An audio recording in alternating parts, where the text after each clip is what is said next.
Chers auditeurs et auditrices, bonjour et bienvenue dans cette nouvelle édition de votre émission Et nous. Les examens de fin d'année, lentement mais sûrement, approchent. Entre peur, stress, anxiété, le coach scolaire Kwame Bonan nous propose dans ce numéro des stratégies d'organisation, des conseils, des astuces pour maximiser les chances de réussite. Mécha Kinyaro à la présentation. Kwame Bonan, bonjour. Bonjour. Bienvenue sur Radio Gina. Merci beaucoup. Alors, vivants et bénis soyons, demeurons-nous tous. J'espère que vous allez bien, que les auditeurs aussi vont très bien.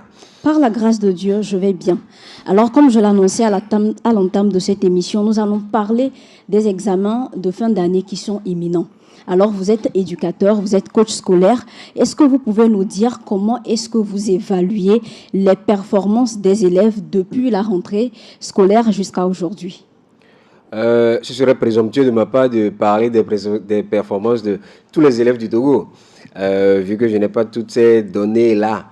Mais disons juste que à partir de mon échantillon, à partir de mon échantillon, à partir de ce microcosme-là, on peut quand même faire une petite projection en constatant que, comme on l'a toujours dit depuis des années, le niveau baisse. Le niveau baisse par rapport à quoi? Le niveau de maîtrise linguistique, le bagage de vocabulaire baisse. Ça, on est d'accord. On verra les causes et tout ça tout à l'heure. Ensuite, l'intérêt pour les études baisse. Également. Ce qui fait que quand vous n'êtes pas intéressé pour quelque chose, vous ne mettez pas les efforts qu'il faut pour le maîtriser. Donc les intérêts pour les études baissent de plus en plus. Et troisièmement, la présence physique, une suite logique, la présence physique des apprenants en classe baisse. Celui qui n'est pas présent en classe pour suivre le cours ne peut pas le comprendre pour le mémoriser et éventuellement aller répondre aux questions. C'est logique. Est-ce à dire qu'on recense de plus en plus d'absence d'élèves dans les établissements? De plus en plus d'absence physique et même absence mentale. Il y en a qui sont présents, de quoi? Physiquement absents, on sait qu'ils ne sont pas là. Et puis il y a d'autres qui sont là, mais en réalité, ils ont l'esprit tellement ailleurs qu'ils n'ont rien suivi. Je ne sais pas si vous voyez. Donc, voilà, tous ces mots font que, voilà, la situation aujourd'hui, quand on regarde réellement, on se dit, il y a à faire. Maintenant, quoi faire? Qui doit faire quoi? Gros point d'interrogation. Est-ce que vous pouvez nous dire ce qui pourrait expliquer cette absence physique et parfois mentale des apprenants à l'école? Mais vous savez, beaucoup de nos enfants subissent des traumatismes chez eux en famille. Beaucoup de nos enfants, ils vivent dans des environnements, dans des familles qui soit ne les aident pas sciemment ou pas, soit n'est pas propice pour le profil de l'individu qu'il est. Je ne sais pas si vous voyez. Vous avez de ces enfants-là qui a priori sont des génies, qui a priori sont très tournés vers des études supérieures. Ils ont un profil verbo-linguistique très poussé, mais ils vivent dans un environnement où le bruit aidant, les conflits, les nuisances sonores, tout ça là constitue une source énorme de distraction et même de traumatisme pour celui-là qui recherche ardemment un certain cadre paisible pour pouvoir se concentrer. Je ne sais pas si vous voyez. Donc, il y a beaucoup d'éléments qui aujourd'hui n'aident pas, ne favorisent pas l'épanouissement académique et scolaire de nos apprenants hors de l'école. Maintenant, c'est à l'école qu'ils pourraient éventuellement trouver un semblant, on ne va pas dire d'équilibre, mais un semblant d'alternative. Mais là encore, il y a un problème. Parce que la plupart de leurs camarades qui ont déjà mis pied dans autre chose que tout le monde connaît, voilà, ne les aident pas. Soit c'est de mauvais conseils, soit c'est d'amitié toxique, soit c'est de la distraction, soit c'est, j'oublie le mot, ceux qui les oppriment dans la cour de l'école. Les harcèlements. Le harcèlement, voilà. Donc, il y a de tout ça qui font que beaucoup d'élèves, d'apprenants, qui a priori ont le bagage, le profil qu'il faut pour suivre de longues études comme il faut, ne sont plus vraiment dans leur élément quand on parle de l'école. Les éléments ne sont pas réunis pour leur Les permettre... conditions ne leur permettent pas justement d'évoluer comme il faut. Oui. Est-ce que dans les établissements, on sent actuellement la préparation des examens? Ah ben bien sûr, on le sent, on le très sent même.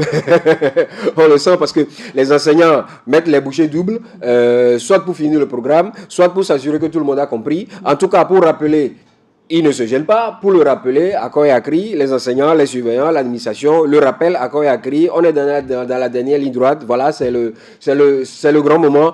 Ceux qui reprennent la classe, ce n'est plus le moment de penser à la dernière, restez concentrés. Ceux qui sont là maintenant, ça passe ou ça casse, mettez les bouchées doubles. Ceux qui ont déjà le niveau, gardez le niveau. Ceux qui n'ont pas le niveau, faites ce qu'il faut comme effort. Nous, on est là pour vous. Voilà, le discours est là. Donc, ceux qui sont présents ne peuvent pas ne pas savoir que, voilà, c'est le moment, c'est l'heure, c'est maintenant, quoi. Voilà. Les décomptes même ont commencé dans les salles de classe. Dans les salles de classe, jour J-, voilà, c'est écrit partout. Vous avez certains qui mettent 100% ou rien. Voilà, terminal D, c'est 100%. Voilà, ils mettent un peu de tout, histoire de se motiver, de s'encourager. En tout cas, l'atmosphère pour le moment est clairement chargée pour faire comprendre à chaque apprenant que les examens, c'est demain. Ce n'est plus le moment de dormir. Voilà. En tant que coach, dites-nous, selon vous, quel est le délai idéal pour finir le programme scolaire avant les examens?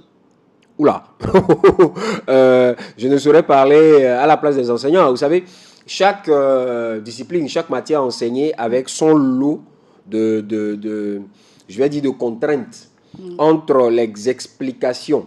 Attention, l'explication de l'enseignant ne signifie pas compréhension directe des apprenants. Oui. Donc, lui va expliquer en suivant une certaine méthodologie. Mais si les apprenants n'ont pas compris, il est obligé, dans la mesure du possible, de revenir sur certaines parties, ce qui lui prend encore un peu plus de temps. Après ça, maintenant, il faut donner des exercices qu'il va falloir corriger. Il faut passer aux évaluations qu'il va falloir corriger. Et il faut, avant de passer au chapitre suivant, ainsi de suite. Donc, chaque discipline, même s'ils suivent un schéma, on va dire, presque linéaire, dans la réalité, dans la pratique, chaque discipline avec son rythme. Et chaque enseignant avec les réalités de la classe qu'il a. Donc, à quel moment finir, franchement, je ne saurais vraiment dire. Mais l'idéal, c'est de finir assez tôt. Assez tôt étant c'est minimum ou bien maximum. Bon, au mieux, 30 jours avant, 30 jours avant les examens, quoi. Comme ça, les enfants ont le temps de savoir que le programme est terminé. On passe aux révisions. Et ils ont du temps pour faire les révisions. Voilà. Donc, l'idéal, c'est ça. Si on peut le faire plus tôt, tant mieux. Comme ça, les zones d'ombre, on prend le temps de tout expliquer à tout le monde, de faire les exercices d'application pour permettre à tout le monde de maîtriser ce qu'il y a à maîtriser. Lorsque entre guillemets, le dernier de la classe aura compris, c'est que c'est bon.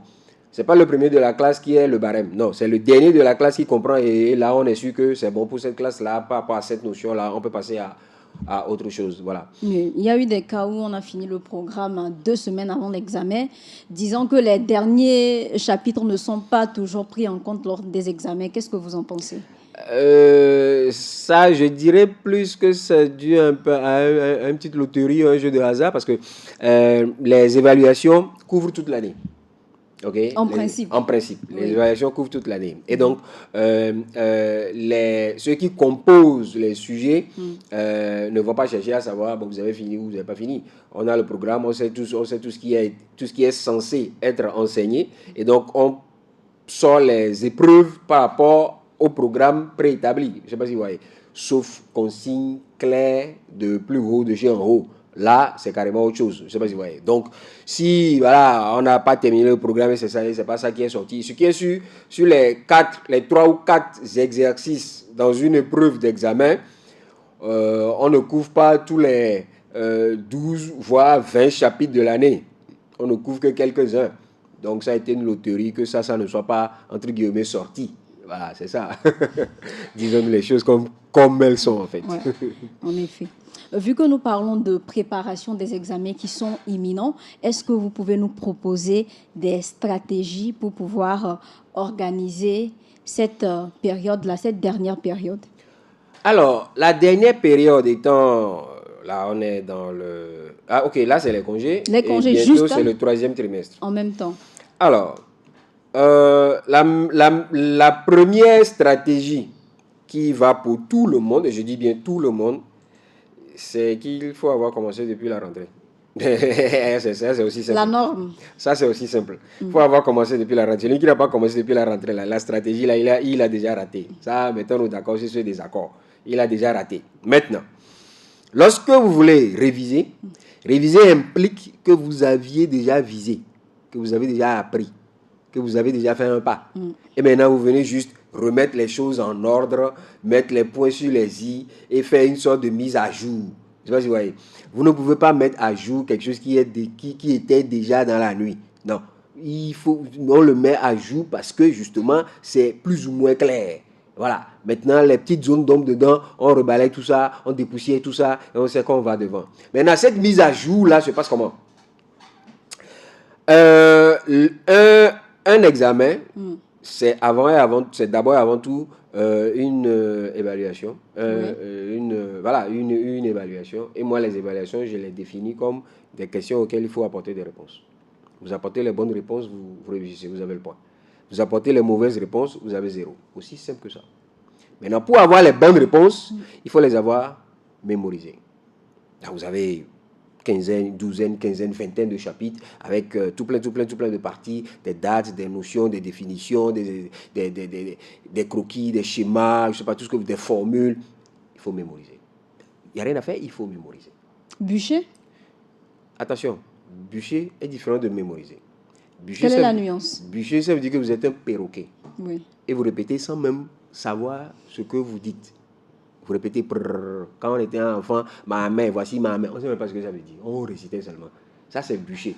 Mémoriser veut dire retenir l'essentiel de ce qui a été dit et être capable de le reprendre, de le répéter avec ses propres mots, en gardant le sens. Petite parenthèse, parlons justement de cette question. Il y a des professeurs qui exigent à chaque fois lors des examens, des évaluations, qu'on leur reprenne leurs mots sur la copie. Je peux, la main sur le cœur, dire que ce genre de pratique n'existe plus. Ceux qui nous écoutent, si vous en connaissez, faites-nous signe, on prendra les mesures qui s'imposent. Mais ce genre de pratique n'existe plus parce que les enseignants ont été formés pour éviter ce genre de pratique, normalement. C'est vrai, il y en a eu. Il y en a eu dans un certain passé. Mais aujourd'hui, les enseignants bien formés savent que cette pratique-là n'est pas du tout conseillée, ce n'est pas recommandé, ce n'est pas pédagogique, donc ça ne se fait plus. S'il y en a qui le font, il faut les signaler. Il faut les signaler. Donc, en revenant à la question de mémorisation, la mémorisation, c'est un processus. D'abord, il faut comprendre ce qui a été enseigné.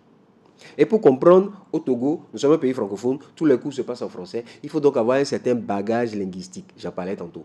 Il faut avoir un certain bagage linguistique pour pouvoir comprendre ce qui a été dit. Que ce soit le français, l'anglais, les mathématiques, l'histoire, géo, tout ce que vous voulez. Même les langues anglais, allemand, là, ça s'enseigne en français. C'est le français qu'on utilise pour vous expliquer les langues. Donc, si vous n'avez pas suffisamment de vocabulaire français, vous ne pouvez pas comprendre ce qu'on vous a expliqué. Si vous n'avez pas compris ce qu'on vous a expliqué, vous ne pouvez pas le mémoriser. Qu'est-ce que j'ai dit? Mémoriser, ce n'est pas bûcher. C'est comprendre l'essentiel de ce qui a été dit. Quand vous comprenez l'essentiel de ce qui a été dit, quand on vous pose la question, vous saurez comment le redonner. Le transmettre. Voilà. Donc, il faut d'abord mémoriser. Mémoriser, ça veut dire avoir le bagage linguistique. Comprendre. Pour comprendre, il faut être présent de corps et d'esprit dans la salle, suivre ce qui a été dit et éventuellement poser des questions, comme on aime bien dire, des questions de compréhension. Je sais pas si vous voyez. Donc, vous posez les questions qui vous permettent de mieux comprendre ce que l'enseignant a dit. Or, ce travail-là, chacun de nous le fait différemment. Et ça, je l'ai tout le temps dit. Chacun de nous le fait différemment. Nous utilisons nos organes de sens pour le faire. À l'école, nous utilisons essentiellement 3 des 5 organes. 3 essentiellement. D'abord, les oreilles, donc pour ceux qui sont auditifs. Ensuite, les yeux, pour ceux qui sont visuels. Et troisièmement, les doigts, pour ceux qui sont, comme on dit, kinesthésiques. Donc, dans l'un ou l'autre cas, il y a une manière de procéder pour réviser. Quand vous êtes auditif, vous voulez faire la révision de ce que vous aviez déjà appris, compris, mémorisé. Pour réviser, puisque vous êtes auditif, vous devez tout faire pour vous écouter votre voix. Donc, vous êtes dans un endroit a priori calme et vous révisez en lisant à haute voix. Pour mémoriser. Pour pouvoir écouter votre voix. Puisque vous mémorisez ce que vous écoutez. Vous êtes auditif. Oui. Vous voyez. Et donc, en écoutant votre propre voix, le jour où vous êtes devant la question, Votre cerveau fait un tri dans tous les sons qu'il a enregistrés. Et il va chercher le son qui correspond à la bonne réponse par rapport à la question posée. Point final. Mais tant que vous n'avez pas utilisé cette technique-là, votre cerveau va chercher dans des sons qui n'ont rien à voir avec la question posée. Si vous êtes tout le temps en train d'écouter Toufan, à la question de mathématiques, c'est le son de Toufan qui va venir dans votre cerveau. Point. En effet. Voilà. Parce que vous êtes auditif. Oui. Voilà. Maintenant, pour ceux qui sont visuels, il leur faut un objet visuel, un livre, un cahier, un tableau, sur lequel les choses sont écrites de manière propre, limpide et ordonnée, méthodique. Éventuellement avec des couleurs. Parce qu'il faut ce qu'on appelle une photographie mentale. Donc, il a la page, tac, quand c'est bien fait, bien joli, bien ordonné, bien en harmonie, photographie mentale, il a ça en tête. Et à la question posée, lui, il va juste aller chercher dans les images et il trouve. On lui demande la définition de quelque chose, il avait écrit ça en rouge. Tous les textes en bleu, le cerveau ne les regarde pas. Il sait que ça là, c'était en rouge. Donc il va chercher le truc en rouge, tac, il a ça. Et il remet. C'est comme ça que ça se passe avec ceux-là. Et ceux qui sont kinesthésiques, avec le doigt, c'est des gens qui comprennent, ils ont leur cerveau au bout des doigts. Donc il faut qu'ils refassent. C'est eux qui doivent être les premiers à faire les exercices d'application. Donc ils doivent tout le temps faire les devoirs. Même si tu as eu 20 suivre dans le devoir, reprends ça, refais ça. Prends un cahier, prends un tableau. Ton tableau doit être plus large que, je sais pas, va couvrir toute la clôture de la maison. Tu vas écrire encore et encore et encore et encore. Parce que ton cerveau, tu l'as là, au bout des doigts. C'est ce que tu as fait que tu auras compris. Et parce que tu l'as fait une fois, deux fois, trois fois, ton doigt a déjà ça. Lorsque la question est posée, en mode pilotage automatique, il écrit tout simplement, tout seul. Il y va, tout seul.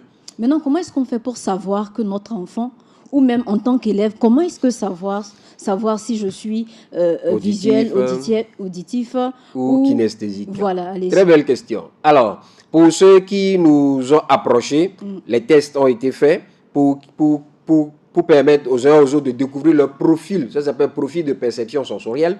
Okay? Pour ceux qui nous ont approchés, les tests ont été faits.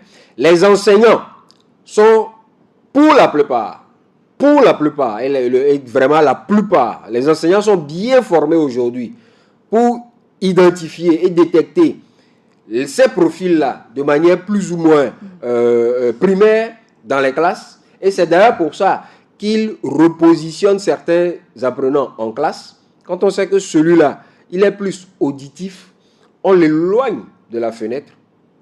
Je ne sais pas si vous voyez. Oui. Voilà. Quand on sait que celui-là, il est plus visuel, on le rapproche du tableau pour qu'il n'y ait pas de distraction devant lui. Je sais pas si vous voyez. Ce n'est plus une question de taille. Tu es petit, tu es grand. C'est vrai que la taille aussi a un certain effet. Mais à la base, le positionnement des élèves dans une classe est à au moins 50% basé sur le profil de perception sensorielle. Et les enseignants sont formés pour ça. Donc quand ils viennent en classe, ils parlent, ils posent des questions, ils demandent qui va au tableau, ils envoient les gens au tableau, ils voient comment ils réagissent. Et après, au grand maximum, 3 semaines, peut-être un mois, il peut définir, il peut identifier les différents profils et les repositionner dans la classe pour les aider.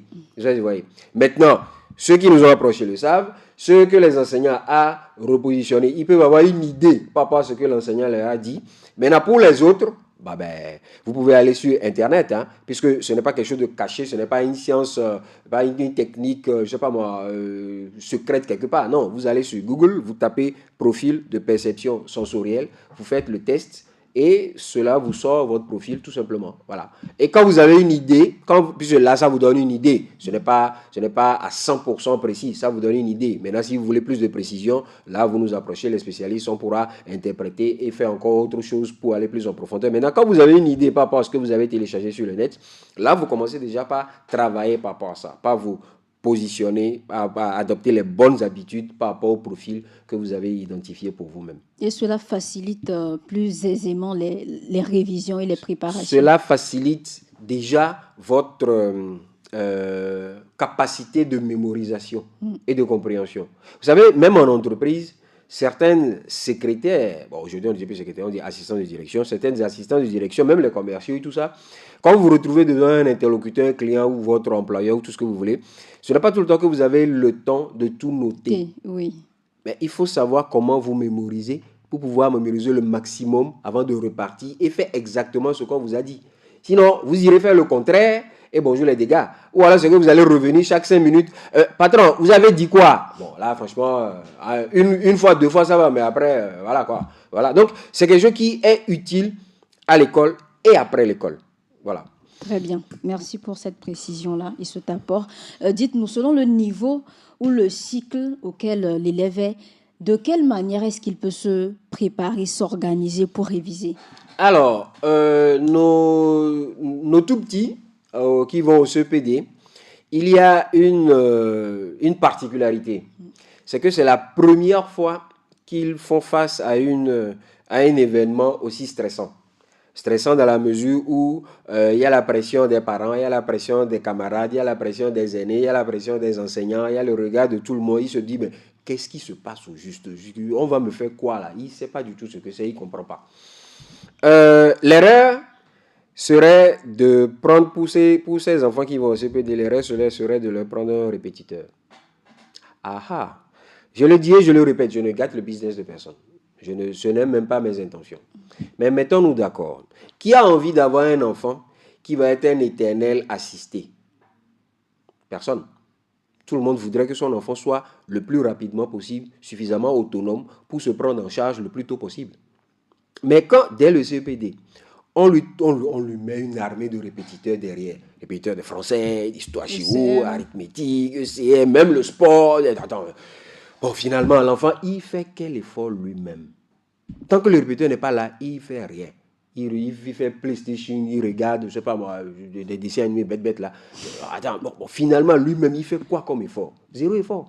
Il n'attend que le répétiteur. Et ça, c'est mauvais de chez mauvais. Il y a beaucoup de parents qui aujourd'hui souffrent de ça, avec des enfants qui sont arrivés en seconde, avec énormément de lacunes. Et le parent se demande, mais tout ce que j'ai dépensé avec les répétiteurs, à quoi ça a servi? Il dit, bon, ça a servi juste à faire de cet enfant-là un éternel assisté. Maintenant, il va falloir le fouetter et le réveiller pour qu'il comprenne que tout ce qu'il veut pour lui-même là, c'est pas à lui-même que ça passe. Je ne sais pas si vous voyez. Oui. Donc, pour le tout premier examen de cet enfant-là, il faut que l'enfant comprenne que le résultat qu'il va avoir, ça va dépendre des efforts que lui-même va fournir. C'est pas, il n'y a pas une autre manière pour le dire. Tu veux réussir, alors fournis plus d'efforts. Jusqu'alors, tu as eu, je ne sais pas moi, des notes en français, arithmétique, histoire, géo, leçon, tout ça, qui n'étaient pas acceptables ou qui étaient bien. Maintenant, pour garder le niveau, tu dois fournir plus d'efforts parce qu'à l'examen, c'est encore plus dur. Le niveau va être encore plus corsé. Donc, pour avoir de meilleurs résultats, pour un niveau encore plus élevé, il faut que tu fournisses des efforts encore plus relevés. Et ça, il faut que ce soit un discours, d'abord, il faut que ce soit un discours continu de la part et des parents et des enseignants. Et pour ceux-là qui passent le premier examen, il faut que ce soit un suivi. Il ne faut pas juste le dire, mais il faut les amener à le faire. Parce que lui, il ne sait pas de quoi vous parlez. Il n'a jamais passé d'examen. Il ne comprend pas tout ce que vous dites là. Donc, il faut maintenant le pousser, l'amener, lui montrer comment le faire. Quand tu reviens, avant, tu étais là à jouer. Bon, maintenant, là, tu travailles encore plus. Tu révises encore plus. Tu fais encore plus d'exercices. Tu lis encore plus de livres. Tu apprends ce que tu avais appris là. Réapprends ça encore. Maintenant, s'il n'a pas été habitué et que depuis le début de l'année académique, il a toujours eu des répétiteurs, vu qu'on est presque à la fin, on fait comment avec lui? C'est les parents qui doivent décider. Est-ce que vous voulez le laisser dans la main des répétiteurs ou bien est-ce que vous voulez vous-même qu'il devienne autonome? Si vous voulez qu'il soit autonome, à vous de le prendre en charge. Si vous voulez qu'il soit un éternel assisté, bon, ben continuez de payer le répétiteur. Ça dit, ça là, il n'y a pas un autre vocabulaire pour ça. Aussi simple que ça. C'est aux parents de décider. Parce que le répétiteur, lui, il prend son argent et puis il s'en va. Demain matin, vous dit qu'il ne vient plus travailler. Mais vous ne pouvez pas dire demain matin que vous ne serez plus le parent de cet enfant-là. Vous êtes son parent, point à la ligne, jusqu'à ce que vous creviez. Et donc ça, c'est votre devoir jusqu'au bout. Vous voulez que votre enfant soit autonome, décidez. Et mettez-vous vous-même au travail. Dès maintenant, c'est tout. Je sais pas si vous voyez. Maintenant, pour les plus âgés, ceux qui ont déjà passé au moins un examen, ils ont une idée de ce que c'est. Ben, c'est simple, hein. Répéter le même exploit. Et pour répéter un schéma qui avait déjà porté des fruits, dites-vous que maintenant que vous êtes plus âgé, c'est que les questions seront plus dosées et donc l'effort que vous devez fournir doit être tout aussi dosé. Si vous fournissez moins d'efforts, on la gagne. Point à la ligne. Maintenant, pour réussir, ceux qui sont plus âgés, le discours il est clair. Tu fournis plus d'efforts, tu réussis. Tu fournis moins d'efforts, tu ne réussis pas. Il ne faut pas compter sur la chance. Oh, les pasteurs vont prier, vous allez faire des veillées. Tout ça là, c'est bien. Dieu est en haut, il vous regarde. Mais mon ami, tant que toi-même, tu ne te mets pas au travail là, il s'assoit et puis tu regardes. Le résultat, c'est dans tes mains. C'est dans tes mains. Maintenant, on le dit, mais pour ceux qui ont des difficultés dans les matières littéraires, à partir du BEPC, il faudrait, dès maintenant, arrêter de lire les textes WhatsApp et acheter des livres, des vrais livres physiques. Et pas des livres PDF que vous allez télécharger sur les écrans là. Non, non, non. À 2 mois de l'examen. À 2 mois de l'examen, achetez des livres et lisez. Et lisez énormément. Lisez au moins, là, maintenant, là. Ce n'est plus la dernière ligne droite, c'est le dernier tournant. Vous tournez et puis bleu, vous êtes dedans. Donc là, c'est 2 heures de lecture par jour pour la littérature. 2 heures de lecture par jour. Parce que le bagage linguistique, je l'ai dit tantôt, il est en chute libre dans notre pays, de manière générale.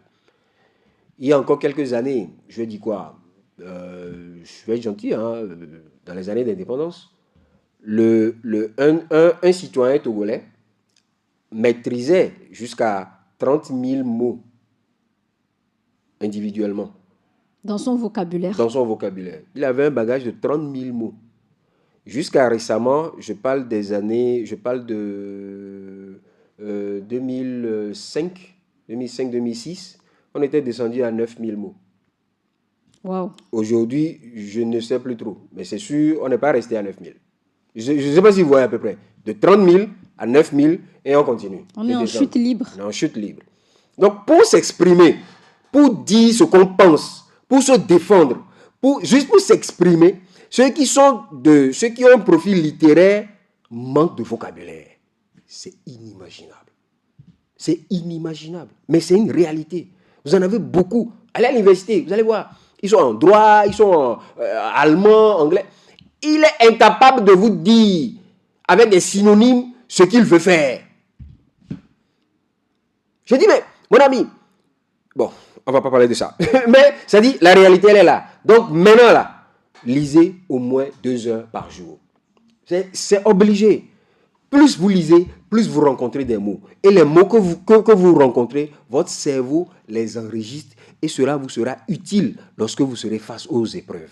Pour ceux qui sont dans les trucs les filières scientifiques là, exercice d'application, il n'y a pas autre méthode.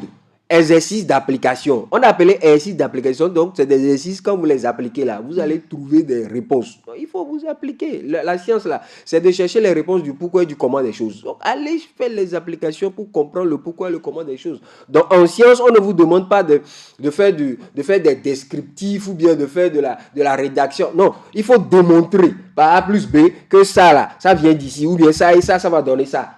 Si vous n'avez pas appliqué, si vous n'avez pas fait, comment vous pouvez démontrer, comment vous pouvez justifier un certain processus? C'est aussi simple que ça. Donc, les exercices d'application sont extrêmement utiles lorsqu'on parle des sciences. Et pour les leçons, ça rejoint un peu la littérature, il faut juste les mémoriser.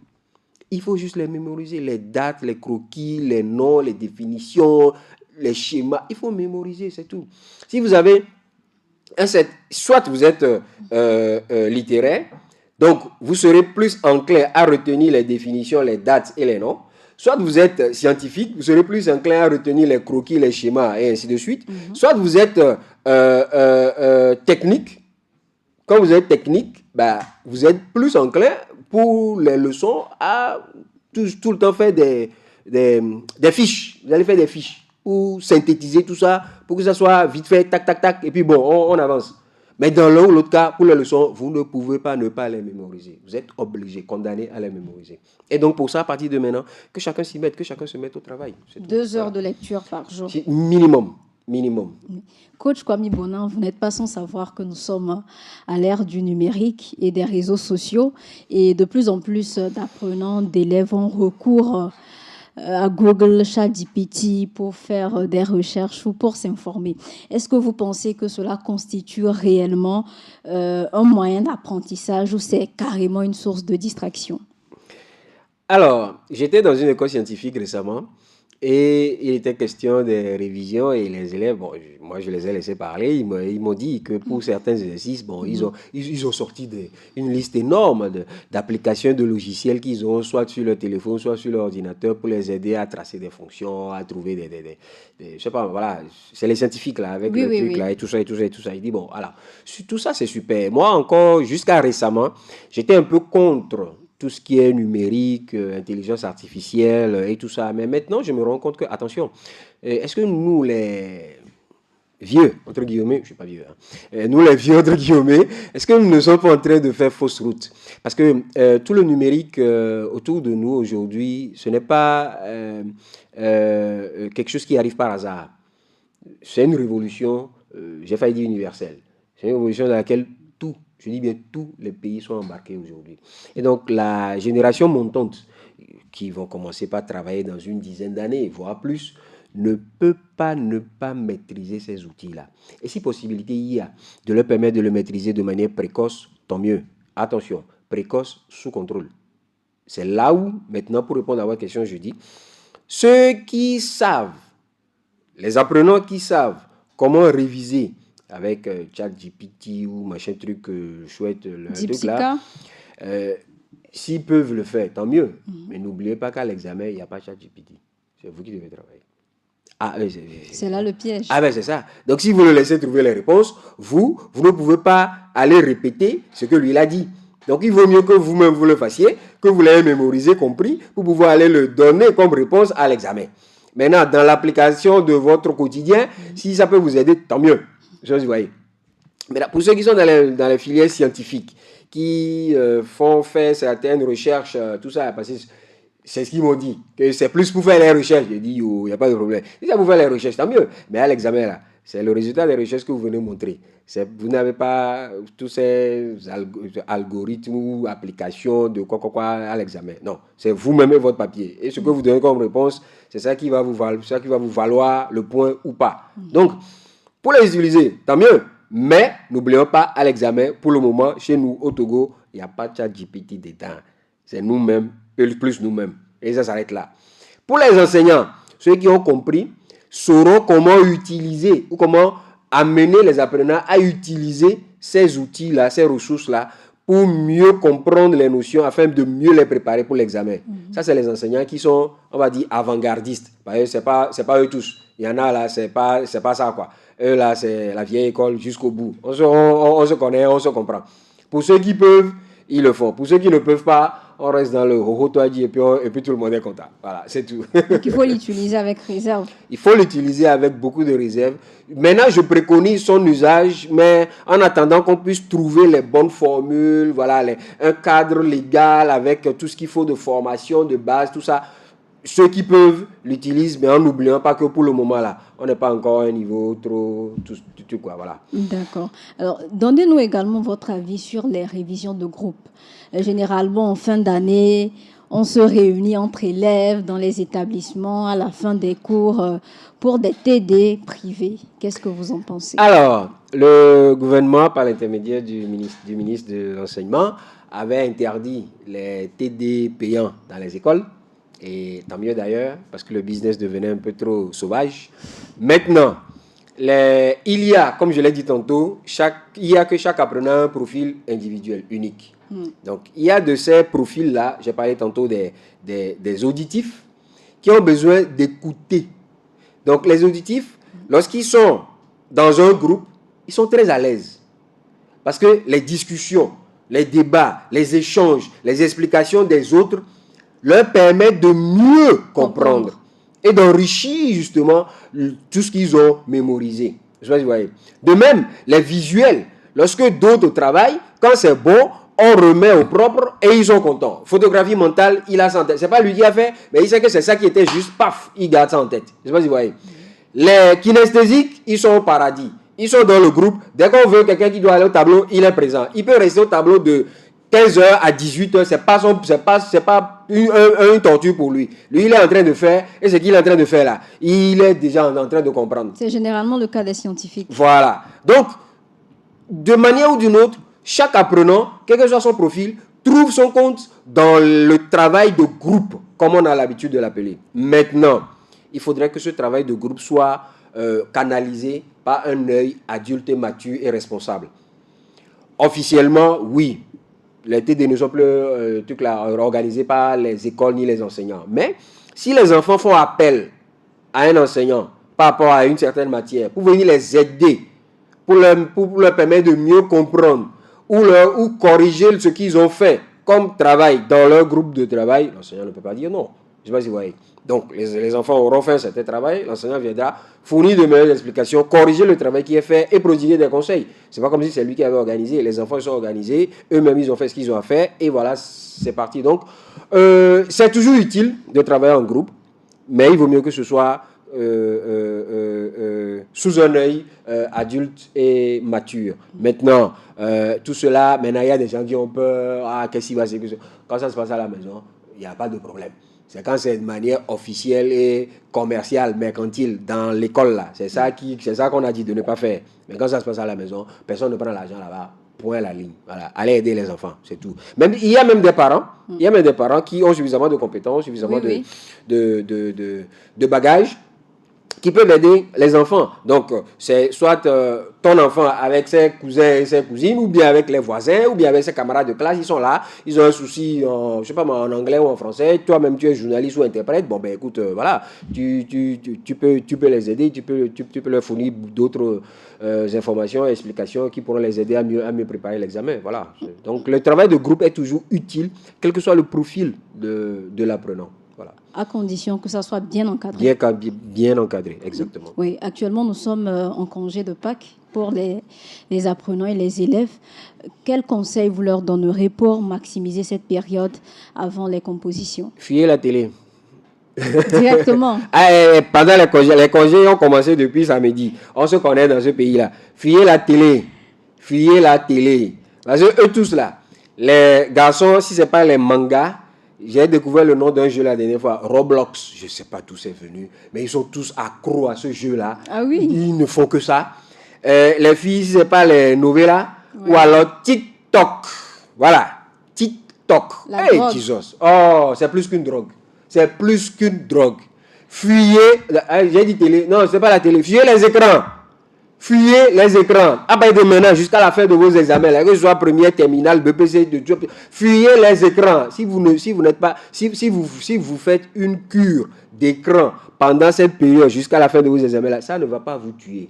En fait, ça va faire que voilà. Ben, fuyez les écrans. Fuyez ça. Les écrans, dans ce pays-là, pour le moment, là, c'est la première drogue, c'est la première distraction et c'est le premier péché de tous les apprenants.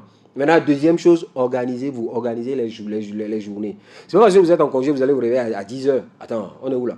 C'est pas parce que vous êtes en congé, papa n'est pas là, maman n'est pas là, donc tu restes là, flemmard sur le lit jusqu'à, je sais pas, jusqu'à pas d'heure. C'est pas normal.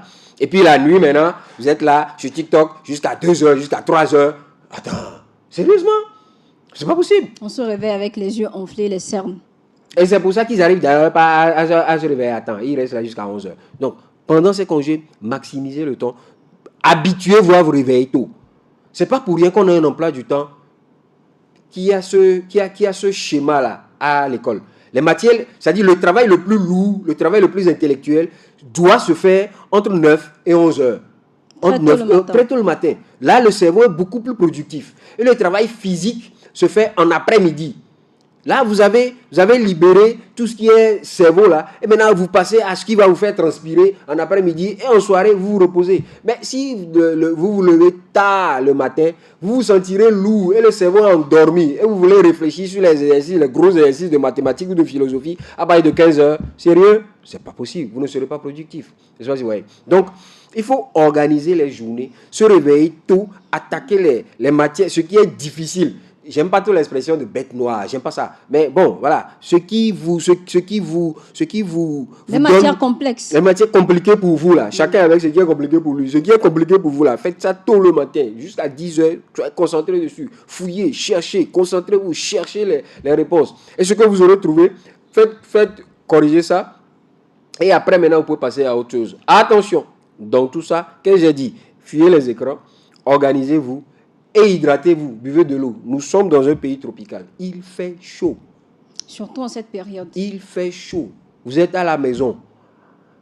buvez de l'eau. J'ai dit quoi? De l'eau. J'ai pas dit allez boire, comment ils appellent ça, les décoctions bizarres. Je ne vais pas donner le nom de quelqu'un, mais les boissons énergisantes bizarres là, le café pour rester éveillé la nuit. Arrêtez-moi ça. Ça là, ce n'est pas bon, ce n'est bon pour personne. Ça là, seulement moi je le dis, ce n'est bon pour personne. Surtout pour vous les enfants, ce n'est pas bon pour vous. Et puis après vous allez boire à Tikedi pour quoi? Pour stimuler le cerveau. Arrêtez-moi ça, c'est quoi ça? Deux boissons, est-ce que c'est des boissons même? Deux produits, oui, c'est des boissons, deux boissons à part l'eau qui sont naturelles, que vous pourrez boire et qui pour toute votre vie n'auront aucun effet secondaire sur votre corps. Numéro 1, le miel. Numéro 2, noix de coco. Les deux là, ils n'auront absolument aucun effet sur votre corps. Mieux, ils vont permettre à votre organisme de mieux fonctionner. Bon, il paraît que le miel fait mieux fonctionner le cerveau. Je ne sais pas. Moi, j'ai bu ça longtemps là, mais je ne sais pas si je suis devenu plus intelligent. Je ne sais pas trop. Mais ce qui est sûr, les deux produits là, ils sont naturels et ils n'ont absolument aucun effet secondaire sur votre organisme.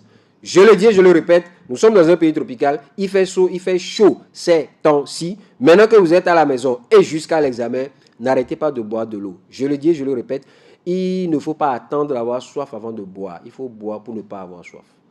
Il ne faut pas attendre d'avoir soif avant de boire. Quand vous avez soif, c'est que votre organisme est en train de crier à l'aide. Il y a un dysfonctionnement. Voilà. Il faut boire pour ne pas avoir soif. Très bien.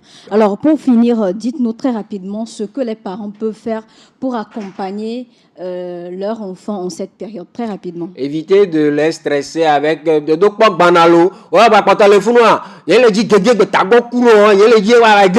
Arrêtez de les stresser avec ce genre de propos. Encouragez-les, motivez-les. Soyez des guides spirituels pour vos enfants. Quelle que soit votre tendance spirituelle, soyez des guides spirituels pour vos enfants parce que là, ils vont vivre un événement assez particulier dans leur vie et ils ont besoin justement de cet ancrage spirituel-là. Et c'est vous, le parent, qui devez faire ça. Veillez à ce qu'ils aient toutes les fournitures à disposition, les instruments de géométrie, les stylos, les calculatrices, leurs cartes scolaires, les cartes scolaires, les parents, les cartes scolaires, les parents. C'est pas à l'enfant d'aller chercher sa carte scolaire, c'est le parent qui doit veiller à ce que l'enfant a sa carte scolaire et là avec lui le premier jour de l'examen avant de quitter la maison.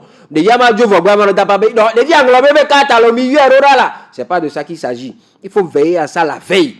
Ça, c'est le rôle du parent, ça. Et maintenant, il faut aussi s'assurer que les enfants sont en bonne santé. Ceux qui ont des problèmes physiques, qui sont asthme, ils ont des allergies, ils ont, je sais pas moi, voilà, tout veiller à ce qu'ils ont leurs produits à portée de main pendant les examens. Donc, n'attendez pas. Voilà, ça c'est le rôle des parents, ça. Très bien, c'est sur vos mots que nous allons mettre fin à cette émission. Coach Kwame Bonin, c'est toujours un plaisir de vous recevoir sur ce plateau.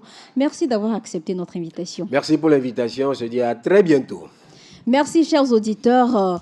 On se retrouve la semaine prochaine pour aborder un autre sujet dans cette émission. C'était Méchac Nyaro au micro. À très bientôt. Au revoir.